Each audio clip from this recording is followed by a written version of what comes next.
आला तरी चालल, परंतु पहिल्या नंबराचं बटन दाबा म्हणलं म्हणजे राजू खरेला निवडून द्या म्हटलं. त्यामुळं तिकडच्या वळणावरची जी असलेली आहेत त्यांनी सुद्धा आता इकडलं वळण धरायला काहीच हरकत नाही.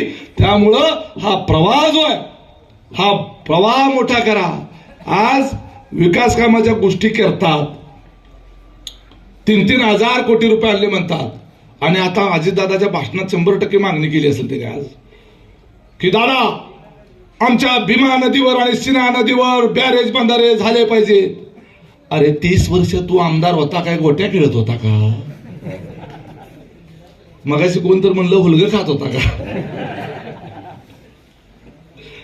30 वर्ष सलग 30 वर्ष एक हाती सत्ता असताना देशात तुमचा पंतप्रधान, राज्यात तुमचा मुख्यमंत्री, राज्यात तुमचा अर्थमंत्री, राज्यात तुमचाच इरिगेशन मिनिस्टर म्हणजे जलसंपदा मंत्री, म्हणजे ज्याच्या हातात हे बॅरेज बांधायचं काम असतं ते, पैसे देणारा कोण? अर्थमंत्री, मान्यता देणारा कोण? मुख्यमंत्री, शिफारस करणारा कोण? पालकमंत्री.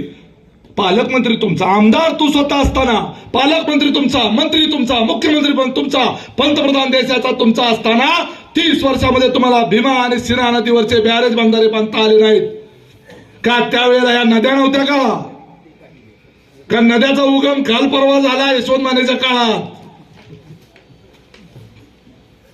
लोकांची दिशाभूल करण्याचा प्रयत्न करायचा.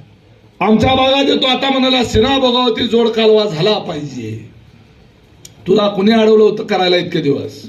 त्यामुळं बॅरेज बंधारे आमदारांच्या या ठिकाणी, आपल्या होणाऱ्या आमदारांच्या चक्राच्या साक्षीने या ठिकाणी आपल्याला, मी तुम्हाला उमेश पाटील, आम्ही विजयराजदादा आणि आमचे सगळे सहकारी शब्द देतो की या वडापूरचा बॅरेज बंधाराची उंची 2 वर्षाच्या आत वाढवल्याशिवाय आम्ही राहणार नाही.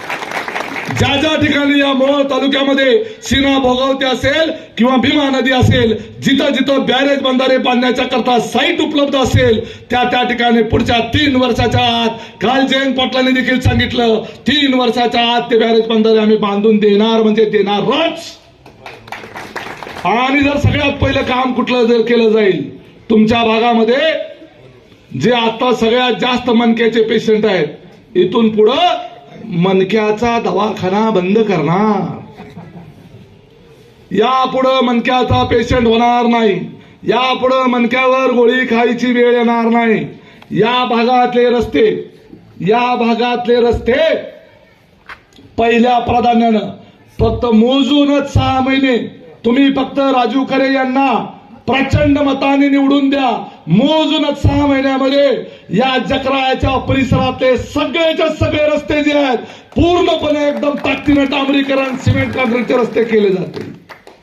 हा शब्द आहे. हा शब्द कुठंतरी माळावर बसून दिलेला नाही, तर जकराच्या साक्षीने दिलेला आहे. त्यामुळे हा शब्द जो आहे तो त्या ठिकाणी नोंदवून ठेवा. फक्त आम्हाला साथ द्या, फक्त आमच्या पाठीशी उभं राहा आणि राजू खरेंना प्रचंड मताने निवडून द्या. हा शरद पवारांचा पठ्ठ्या या ठिकाणी आमदार करा. या महाराष्ट्रामध्ये परिवर्तन तर होणारच आहे. या जिल्ह्यात, या तालुक्यातलं परिवर्तन घडवून आणा आणि या मोहोळ तालुक्याचा इतिहास बदलून दाखवा. एवढंच आवाहन करतो आणि थांबतो. जय हिंद.